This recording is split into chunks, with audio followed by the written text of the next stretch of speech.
अरे भाड़ में जाए, किसकी औकात है हमारा ऐसे हाथ टच कर लेने की। उतार के चप्पल, एक बीच चप्पल लगाओ, देखते हैं कौन बहादुर है, कौन यादव है, कौन क्या है। तो आप ये कह रही थी कि यदि ब्राह्मण महिलाओं का हाथ पकड़ा गया तो ब्राह्मण महिला को चप्पल उठा के यादववादियों को मार देना चाहिए पर चोटिया कहे का काटिन, सबसे बड़ा चोटिया में बखेड़ा उड़ा और मुंह छिड़कने के लिए बताओ कितने लोग कमेंट्स कर रहे हैं। हाँ। तो हमें इतनी शर्म आती है, बताओ। वो एक महिला है, हम भी महिला हैं।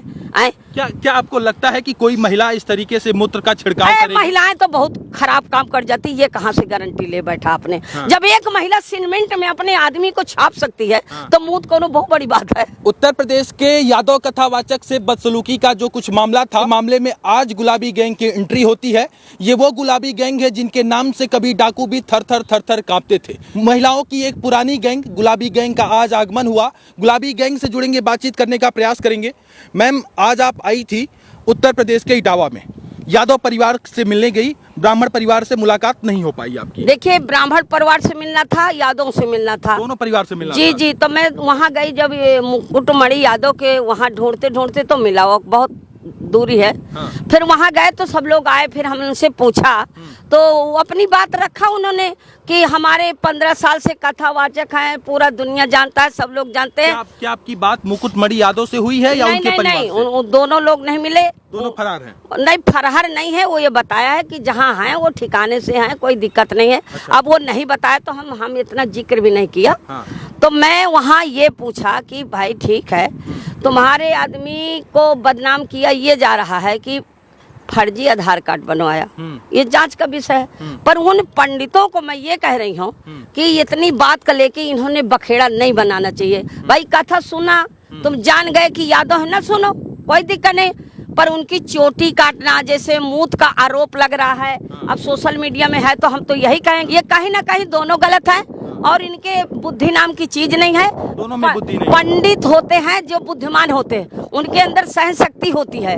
अगर कोई उन्हें गाली भी दे लेता है, एक बार वो सह लेते हैं, मुझे पता है पंडितों के बारे में। अगर वो पंडित अगर इतना सहनशील न होते तो देश में राज न करते, मेरी बात सुनो। पर वो महिला के पंडिताई नाम की चीज नहीं है।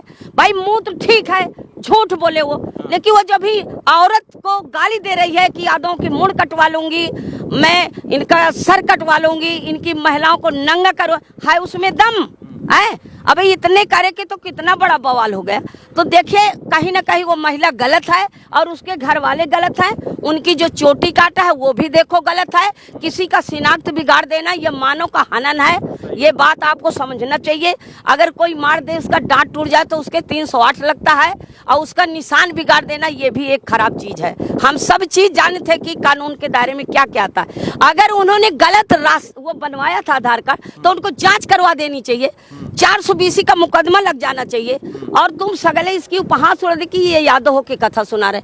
अगर यादव की कथा जिसकी मर्जी हो सुने और जिसकी मर्जी ना सुने। देखो, पंडित माने ज्ञानी होता है, जिसके ज्ञान है। अगर हर गडरिया की औरत संपत पाल बन जाए तो नहीं बन सकती, ये मेरी बात सुन लो। हर मुसलमान फरीदा बेगम बन जाए नहीं बन सकती, हर ठाकुर रायबरेली पुष्पा बन जाए नहीं बन सकती।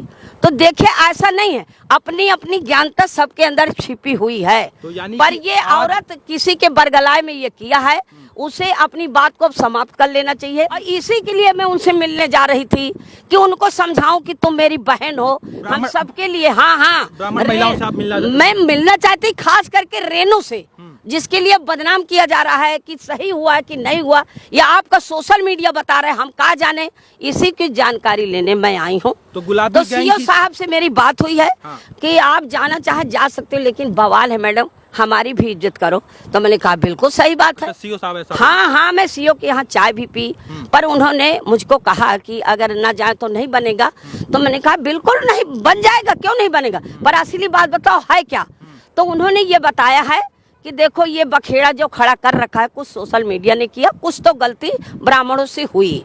चोटी नहीं काटना चाहिए, ये उन्होंने कहा। फिर दूसरी बात कहे गलती सीओ साहब, हाँ यही बता रहे थे।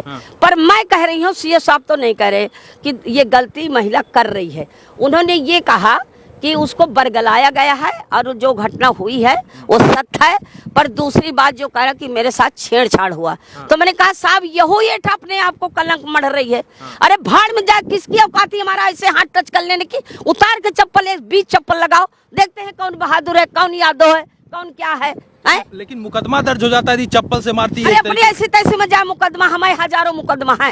भाई हमारे साथ कोई गलत करता है ना तो उसे चप्पल ही की मार देते हैं। तो आप ये कह रही थी कि यदि ब्राह्मण महिलाओं का हाथ पकड़ा गया तो ब्राह्मण महिला को चप्पल उठा के मार देना चाहिए, पर चोटिया कहे का काटिन, सबसे बड़ा चोटिया में बखेड़ा उदा चोटिया में, और उसको नाक रगड़ाया उन्होंने और मुंह छिड़कने के लिए। बताओ कितने लोग कमेंट्स कर रहे हैं। तो हमें इतनी शर्म आती है। बताओ वो एक महिला है, हम भी महिला हैं।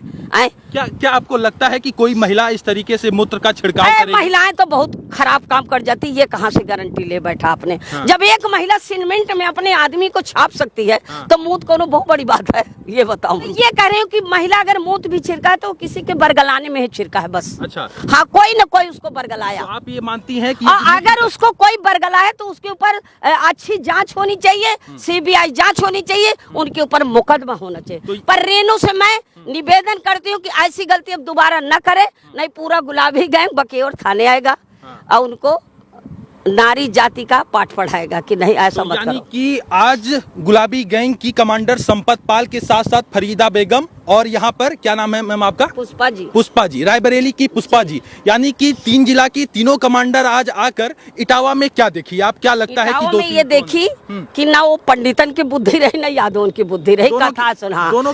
अरे बुद्धि का मतलब ये नहीं होता। अरे तुम कानून का सहारा ले ना, तुम कितने पथराव करा, कितना थाना घेरा, जब वो 4 लोग बंद हो गए तो तुम्हें हंगामा खड़ा करने की क्या जरूरत थी? हिंसा करने का क्या जरूरत थी? यादव लोग धमकी दे रहे थे, कह रहे थे कि ब्राह्मणों का गांव घेर लेंगे, इस तरीके की बात कर रहे थे। 2000 के पुलिस वहाँ यादव धमकी दे रहे हैं, वहाँ रेणु तिवारी धमकी दे रहे हैं। इनकी बहन बेटियों को नंगा नचाएंगे। किसकी औकात है? न यादव की औकात है, न उसकी औकात है। सुनो मेरी बात, इनका मुंह है तो बक रहे हैं। क्या गुलाबी गैंग इस पूरे मामले पर झगड़ा शांत कराने के लिए क्या कहना? मैं तो यही आई थी कि मैं वहाँ जाऊँ उस महिला के पास, उनको समझाऊं कि देखो मीडिया कोई भी आए सोच समझ के अपने भाषण देना, इसलिए कि ये अपने आप को ये दुश्मनी न मुड़िया लेना, इसलिए कि हर आदमी आजकल छोटा बड़ा कोई है नहीं।